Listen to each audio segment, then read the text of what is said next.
রূপালী পর্দার গল্পের এই পর্যায়ে আমি আপনাদের একটি সিনেমার কথা বলবো, যেটি হচ্ছে নাম তুম্বাদ। এবং এটা যদি আপনারা দেখেন খুব ভালোই লাগবে, কারণ হচ্ছে সবার জন্যই হচ্ছে ভালো লাগার ব্যাপারটা হচ্ছে এটার মধ্যে রেখেছে।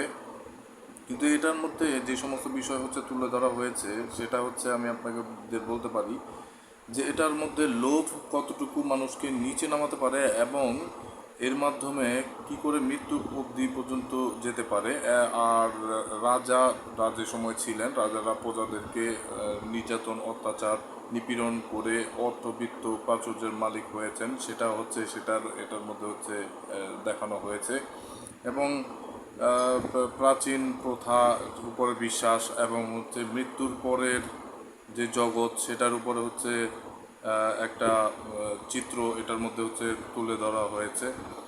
এই পুরাতন প্রথা এবং মৃত্যুর পরের যে জগৎ সেটার মাধ্যমে এই লোভ, অত্যাচার এবং নিপীড়নের ব্যাপারটা খুব চমৎকারভাবে এখানে আলোকপাত করা হয়েছে, যেটা আপনারা দেখলে ভালো লাগবে।